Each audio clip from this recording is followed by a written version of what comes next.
To all the amazing managers and leaders out there, we know what you're facing. Your role might be tough at times. We know it's tough at times, but it's also a chance to make a huge impact. So join us at the virtual water coolers. We discuss, strategize, and level up your leadership and management game. Hey, what's happening? Hey, sister. How you doing today? I'm good. You want to know why I'm really good? Why are you really good? I just sent an invoice. And you're getting paid. Those are wonderful days. You like when you get paid? I do. Well, I like even better when an invoice gets paid. Yeah, but when I actually send it, that feels really good. That feels really good. So you're having a good day. I love that. I am. What about you? I'm having a lovely day. My daughter is home. So that always makes for a lot of happiness in the household. She'll be home just for a quick weekend. And what else is good? I don't know. What else? Oh, I know what else is good. We had some really good episodes, our last two guests with Lisa Caswell and Brad Hazinski. Our numbers are good on those episodes, so that makes me happy. Right. Our most popular episodes to date. Of the year. Of the year. Yes. Of the year, right. Yeah. And that's just such a lovely intro into our guest today, because I think this is going to be one of our more popular episodes as well. After reading some of his content, I would agree. Mm-hmm. So with that, Marshall Bergmann, tell us about your role at NeuroLeadership Institute and the Institute for Corporate Productivity, and a little bit about yourself. All right. First of all, that's a lot of pressure to put on a guy. I know. We're like our most popular episodes. His and is now going to be here's Marshall. I totally thought of that the minute we said it. I will rise to the occasion. I have no doubt. All right. So I guess I'm going to start off. I'm looking at Dana, and Dana and I went to Colgate University together.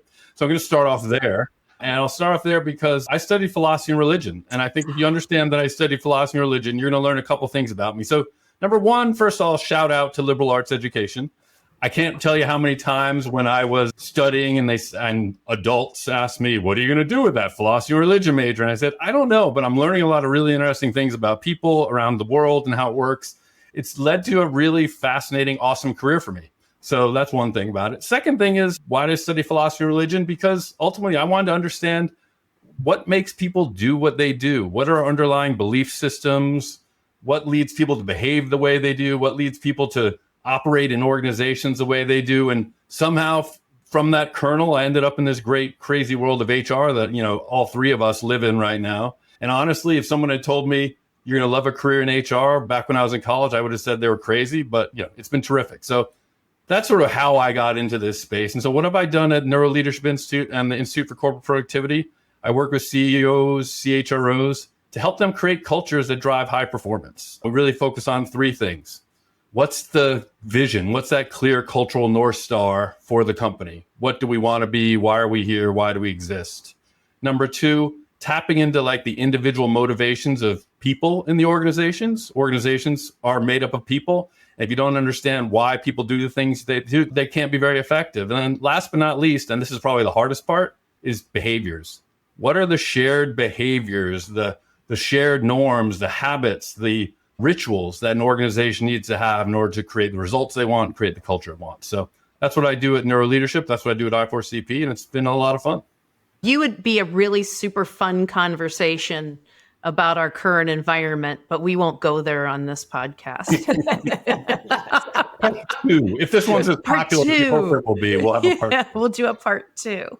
Yeah, we'll do a part two. And so in your current role with the Institute for Corporate Productivity, one thing I believe you do every year is an HR priorities and predictions report. Yeah.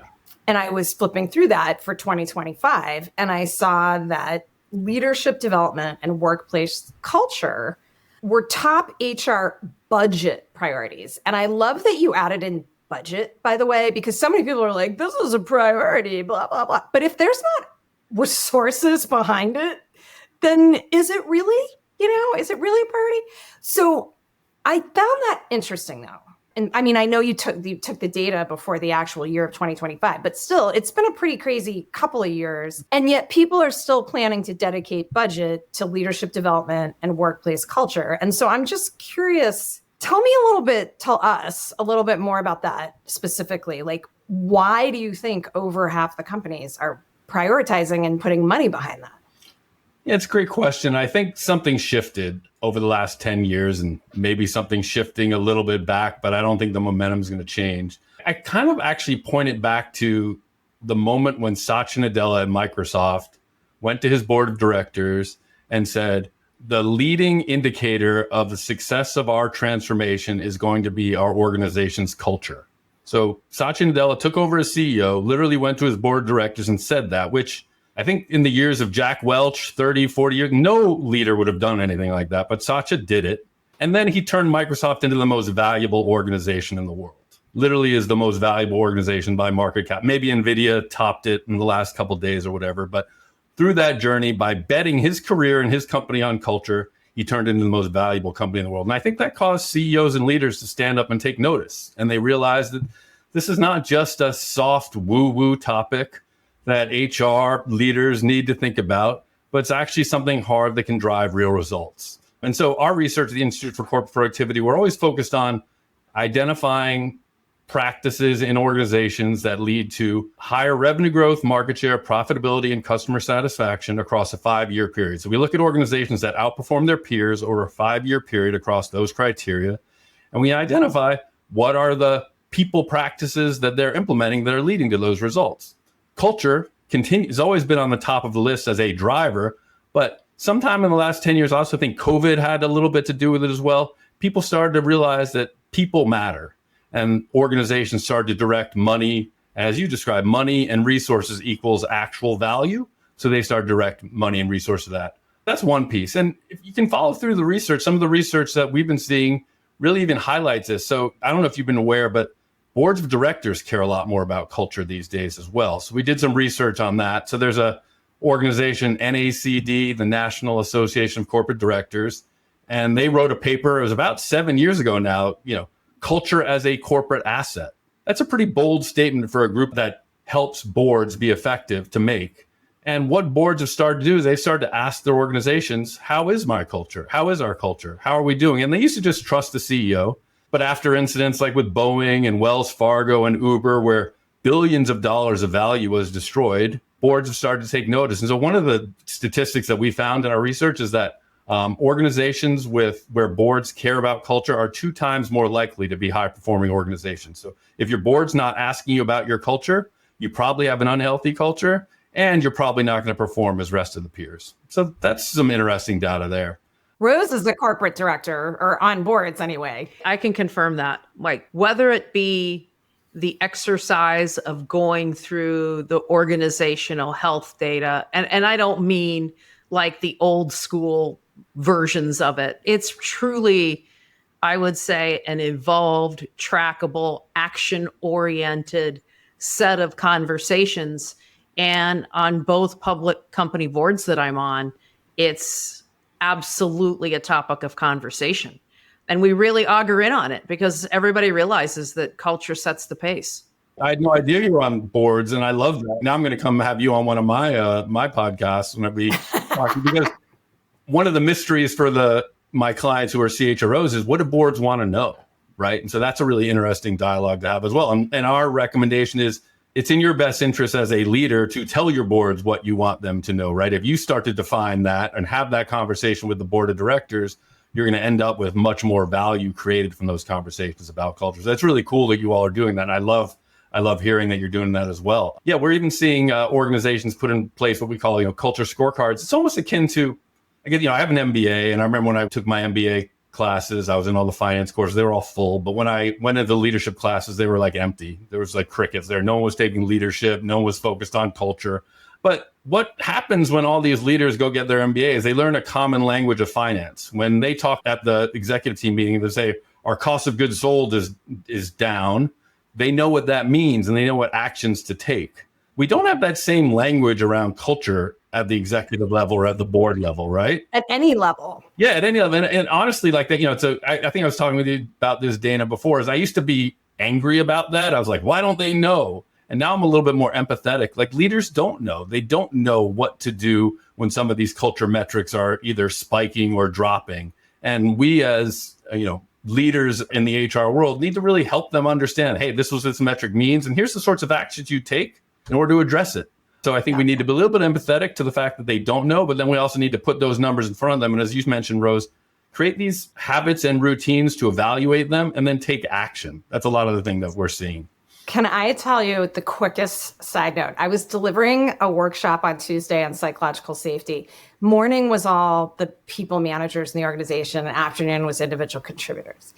And psychological safety is just a huge fundamental element of a healthy culture, right? And at the end of the individual contributor, I said, hey, we're at the end, like any final burning questions that have been on your mind. And this young man said, many of us know and can describe the kind of company we want to work in and the kind of team we want to be on.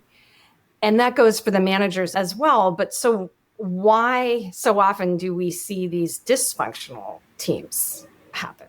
I was like, well, first of all, that we could talk about that a really long time. But the main thing I said was like, I think it's very important to recognize that no one is born knowing how to create a functional, healthy, productive culture. Right. We are not born with that knowledge. We have to learn it. And yet so rarely do managers get put in those positions and they're not given training. It's so rare that they're given any skill building around it.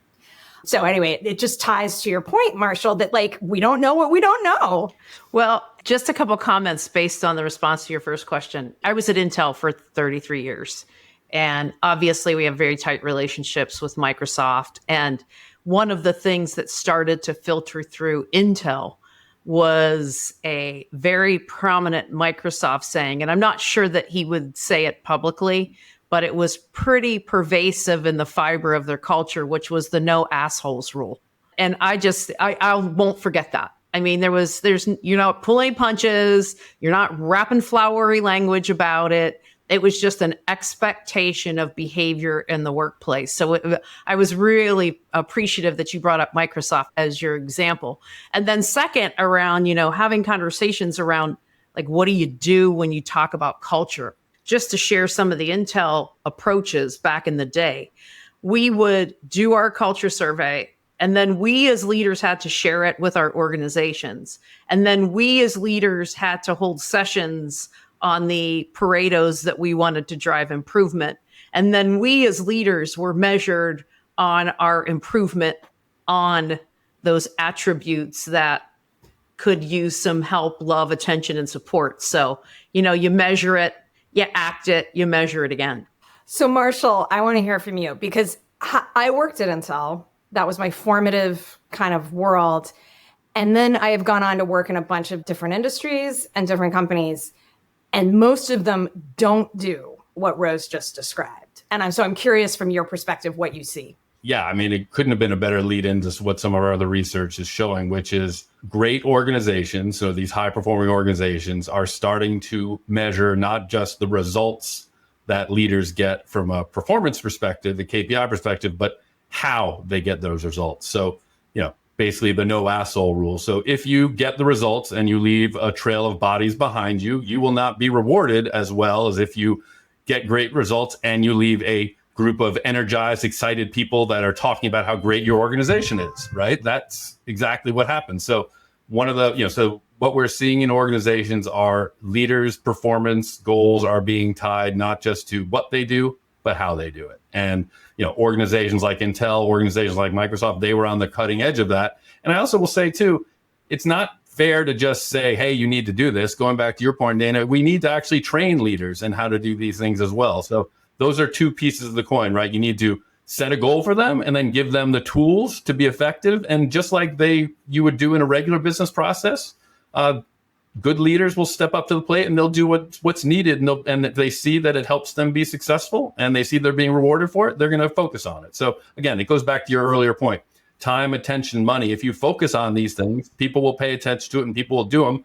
For whatever reason, organizations seem to get distracted and say, I only have time for this business transformation, this IT transformation. I can't deal with that culture transformation. Let's put that one aside right now. But all the data shows it's equally, if not more valuable than some of those other activities that organizations engage in.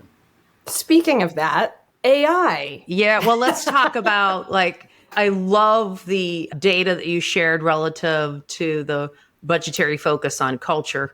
Another big budgetary focus right now is AI. So let's talk AI. There's a lot of curiosity. There's a lot of fear in the workplace about AI right now. What trends are you seeing around how knowledge-based companies use AI and other technologies and its impact on human capital and on culture? So we've been tracking this topic for a while. We produced a lot of reports at I4CP on it. I'm going to go back to a report we published in 2023. It's worthwhile to take a look at. HR already behind in the AI revolution. We posed that provocative question because we believe, and our research shows, that in any organization where HR is not at the center of that AI conversation, those organizations are actually lagging behind their peers. So AI is a people challenge, and we'll talk a little bit more about that. So one of the things that I think is worthwhile that came out of that study is that we broke up organizations that were adopting AI into three different categories, call it like an AI maturity model. So you had your AI laggards, your AI inquirers, and your AI innovators. I'll just give you a couple criteria. I think it'll be useful for your audience as well as they think about where their organization fits in. But AI laggards are organizations where leaders have not communicated any clear guidance on usage. So if you're just not telling people, just something simple as, hey, try using AI, we want you to use it, versus, or don't use AI, it's dangerous to our business, it's not secure, you can't use it. If you're not communicating that, people don't know what to do, and you're losing an opportunity there. In AI inquirers, employees are likely to have no policies governing it, but they're experimenting, right? So that's okay. That's a good place to start. Hey, experiment with AI, but it's even more effective if leaders are, and these are the AI innovators, leaders are communicating their support. So we support usage of AI.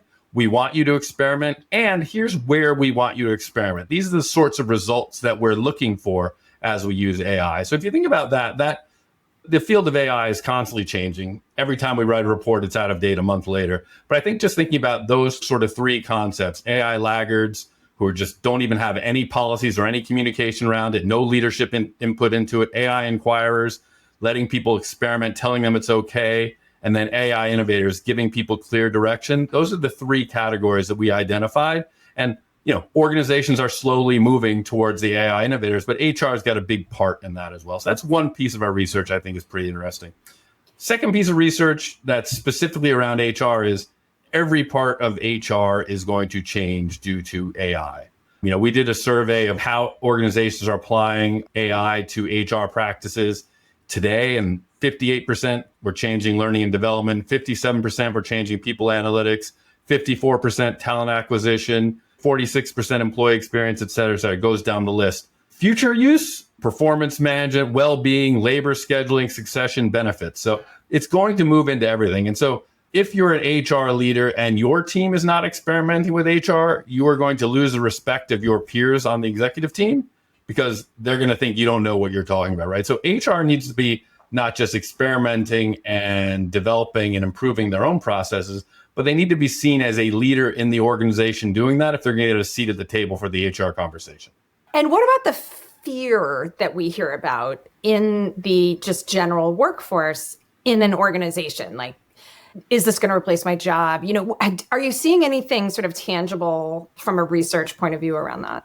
So let me try a little thought experiment with you, and we can talk a little bit about this because I think... Ooh, Rhodes, get ready. All right. This will be fun. All right. And this is based on a conversation I had with a very senior leader at one of the largest banks in the world. And he and I were chatting about AI the other day. And we were trying to figure out how to get HR leaders' attention as to why this is something that HR leaders should be thinking about from an organizational and culture perspective. So here's the situation. Imagine tomorrow an alien race lands on Earth. They can communicate well with us. They seem to get along well with us. They've got some unique skills that are different than human skills. They can do quantitative analysis really fast. They don't really need to sleep very often. And they're really, really good workers. And so organizations start, and they need to be productive members of society. And so organizations start to offer them jobs. And they've got some really unique skills to say, hey, alien, why don't you come in and you do this piece of work? Hey, alien, why don't you do this? Now, imagine that organization, 6 months later, you've just incorporated this entire new alien race into your workforce. How do you think that would be going if HR wasn't involved? So what do you think would happen with those in that workforce? We have these aliens with these crazy skills. different socialization skills, different culture operating in that organization. How do you think that would work? Go ahead, Rose, you're up. Well, obviously, it's going to impact your culture. Sure. Because you're going to have a culture clash. 2, it's going to create infighting. 3, you have to make sure, whether it's the aliens or your normal employee base, that they're clear on the objectives and their role and achieving those objectives. So that's just like the top 3 riffs off the top of my head. Yep. Dana, what do you want to add? Just that if HR isn't involved, and I'll add in sort of leadership in general, in not being really thoughtful about integrating that new type of being, you'll probably get some clashes. You will probably get resistance, and morale might spin out, or just like the psychological safety and it just might not be fun to be at work anymore.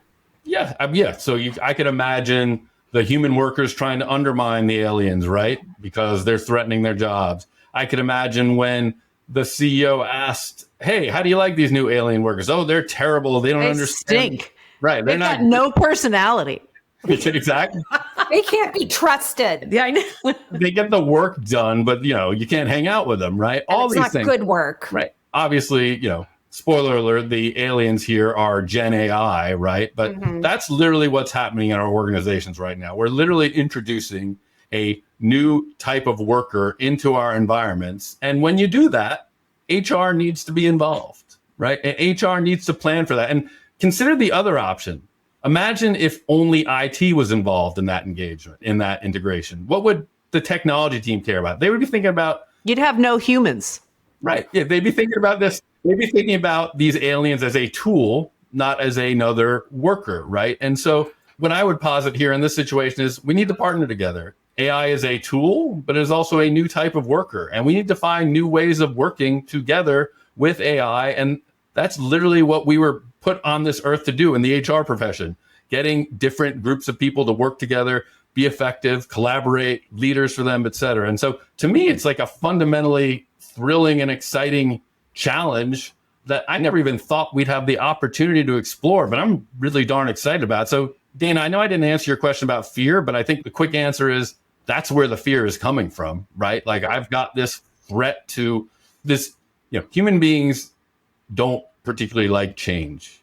If you introduced an alien into their workplace, that's a heck of a lot of change. And that's really what's happening right now. So fear is warranted. Fear is understood. But what we need to do is figure out, as you were saying, Rose, Dana, how do we manage that? How do we integrate them? How do we incorporate them? How do we teach them the behaviors that we expect from an employee in our organization? If you're, what are the work hours? AI doesn't sleep. Do I want AI peppering me with information at 2 a.m. when I'm sleeping as a human being? Probably not. These are things that we need to think about. And again, I would just say that as HR leaders, we are the only people who really have the full breadth of understanding of how this can impact our Well, then the other thing that I would maybe add to that is what's the incentive structure look like in the different phases of the adoption of Gen AI? How do you recognize and reward people that embrace the change? How do you recognize and reward people that show the productivity improvements? And hold up the successes versus hold up the fear would be my only observation. It's classic change management, right? You want to highlight the positive stories. You want to identify champions who are leading the way. You want to tell stories about successes, et cetera. So all of those things are going to be happening. And you want to find those people and encourage those people who are experimenting more and more. And I would say another thing that I like to think about when it's another framework that we're using at I4CP when we think about using Gen AI is how are you using it or how do you perceive it? So your basic person sees it as maybe a tool that could answer questions, right? If you get more advanced, you might see it as a colleague that might help you get some work done. But as you advance, you might see it as a team of advisors, of expert advisors that help guide strategy. That's a higher level thinking of how you could use AI, right? And so what we want to do is we want to get people out of that fear state that you're talking about, Dana, oh my gosh, it's going to change my job, to, oh my gosh, I've got now a team of super experts available to me on demand anytime I want to get great work done. That can be pretty exciting. And that's the kind of vision I hope that organizations are explaining to their employees to avoid that fear factor. Yeah. And just the fact that the human element is still will be important. And I was on a webinar that was interviewing a number of CFOs about current, X and Y dynamics. And of course, AI came up. And this one CFO was like, yeah, we're exploring many ways to use it, but we've also made it really clear to everyone that AI is not going to be held accountable, right? Humans are held accountable. And so we cannot outsource our brains and responsibility to these tools. And so the human element will always be incredibly important. I love that. I like that a lot. No, it's great. Yeah, because I think we're always wondering, like, so where is my place as a where human do I being? fit in? Yeah. And in this. And so we are the ultimate arbiter of what's right or wrong. I love that. And I think it helps people understand that human beings and AI or the aliens in our analogy serve different roles and have different capabilities. And that's okay. It's totally fine. All right. So next question about one of your organization's studies. You've done this recent interesting team network effect study. And it highlights, at least what I took from it, was that it was highlighting the importance of team leaders in fostering collaboration, and that has a massive impact on bottom line results. And I think that was collaboration within the team and then also amongst teams and across the organization. And so from your perspective, like what were some of just the key takeaways from that or key findings from that study? I think teams are really interesting. It's a really interesting topic. And I think there's been a lot of research on things. We've all been in this business for a long time. This is not a topic that lacks research. Right, it lacks. I'm sure if I asked you, Rose, tell me what are the factors that lead to highly effective teams? You could list me 10 different frameworks, right? And they're all probably accurate. So I think one of the things that came out of this study is the nature of teams has changed over the last several years. I think that's important for us to understand. So when we look at teams right now, and I'm just looking at some of the data we have, the nature of teams have changed. They're larger. So 46% of teams that we surveyed have more than 11 people on them, and 18% have more than 20 people on them. When we think about teams historically, we think of 3 or 4 people working together in a room or on a project or something like that. So the nature of and the size of teams has changed. And now add in the fact that people move in and out of teams rapidly. You're on multiple teams, right?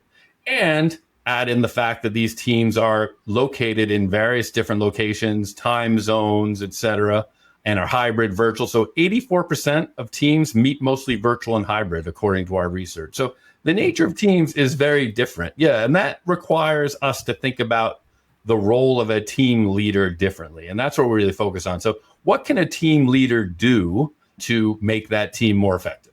So key findings we found in the report were, number one, teams are generally underproductive. So all teams can boost productivity, and they're like a gold mine of untapped productivity. So if your organization's out there saying, hey, we need to be more productive, and their answer is, let's all go to the office 5 days a week, they're actually missing a huge opportunity, which is, let's make our darn teams more effective. And bringing these people into the office 5 days a week isn't going to make a difference because half the team members are in a different office in a different state or a different country, right? So there's an untapped opportunity here for productivity. 8 out of 10 teams are underperformed because of collaborative dysfunction. So the ways that they collaborate, the ways they work together are a problem.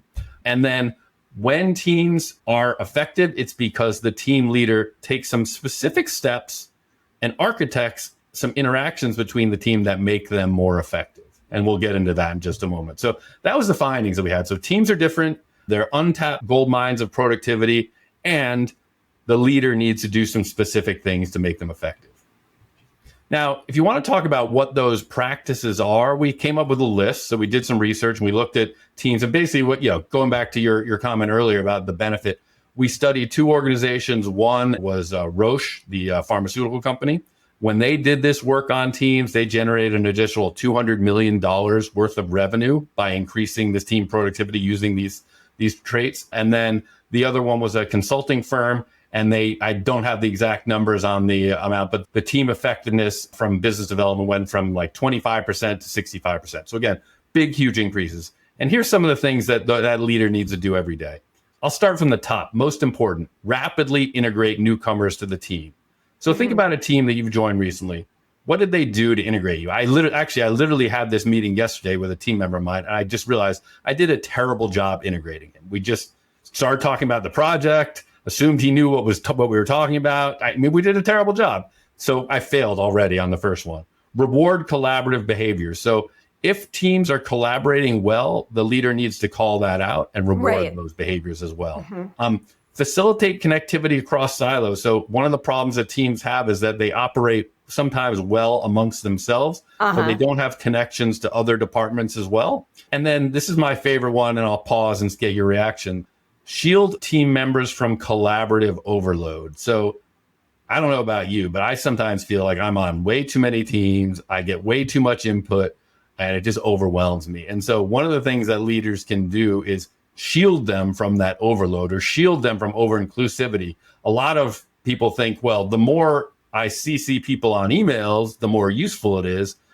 We all know, and we all know that that's actually just makes more work. We don't know why we're receiving those emails. We wonder to ourselves, am I supposed to do something with this information? So protecting from that collaborative overload is a really important factor as well. There's some other ones we could share also, but reaction to those, any thoughts?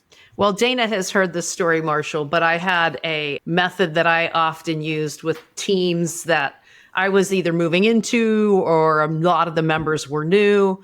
And I would have email protocol. And I would, like, one of my first actions was sending out this email that said, if you put me in the 2-line, that means you want my opinion. And that's not always a good thing. If you copy me, I might respond. That's not always a good thing. So limit the CCs. If you expect a response, put a date that you need the response so that the request is actionable. And if it's information, put 411 and I'll get to it when I get to it. And, there was some other criteria, but generally it kind of set the tone of limit the distribution, make the email action oriented, or be very specific that it's informational only.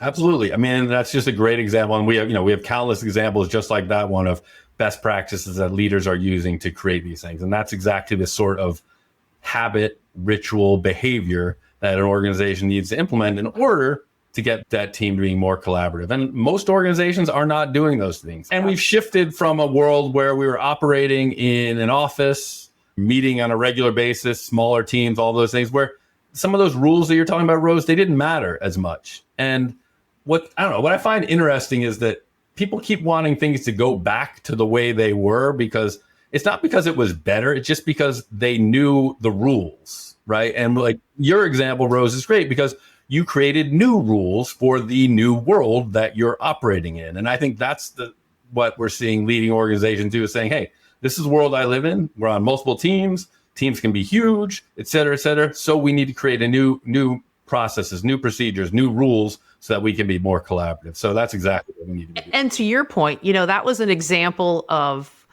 protocol that I instituted, I don't know, a decade ago. Now it's real time. Like, I talk to my daughter, and what does she do? They use Slack all day. Like, they don't email a lot, which I absolutely love. Like, the fact that the emails are limited is so beneficial.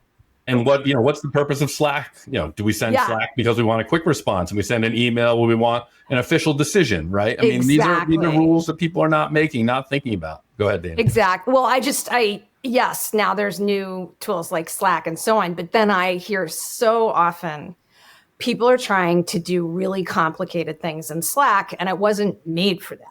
And so once again, it's like, what are the new rules of engagement? And yeah, I think your point is just, it's a new world. So what are the new rules? But like, let's be explicit and articulate them so we're not overwhelmed all the time trying to guess, like, what's our role here and how do we need to show up? Yeah, man, and it just goes back to that, where we started the beginning around culture, right? Culture is shared everyday habits, right? Yep. If you don't tell people what your expectations are, if you don't teach them how to do it, and you don't reward them for doing what you want, or tell them when they're not doing the things you want, you're going to get all sorts of bad behaviors that lead to, less than ideal results. Well, or to your point, even if it's not quote unquote bad performance, you're going to end up with this team underperformance you're talking about, right? Like, that's the untapped potential. Right. And all of these teams are underperforming because team leaders aren't taking the time, or aren't given the time, or aren't given the tools, or aren't told that it's important to think about these things, right? And, again, it goes back, I keep going back to what you said at the beginning, which I just thought was so, where we focus our resources is where people's attention is going to be. So if we tell a team leader, your job is to make sure your team is effective, they're going to spend their time differently. And I think that's just an interesting question. What's the outcome we want? How should I spend my time in order to get that outcome? I like to be having those sorts of conversations with people as opposed to just go do X, Y, Z, and get the number. The last question that at least I had teed up, Marshall did an awesome job of answering relative to give me an example. On the Roche one with $200 million of increase in revenue is pretty specific. And then he followed up with the actionable leadership items. So what I suggest we do at this point is, Marshall, we do hot takes at the end of every session, which means, Dana's going to share a couple things that she thought was super powerful, and I'll do the same. So Dana, why don't we transition to your hot takes? Yeah, well, so I love this metaphor, Marshall, of AI is a new worker entering the workplace. So how are we going to integrate it?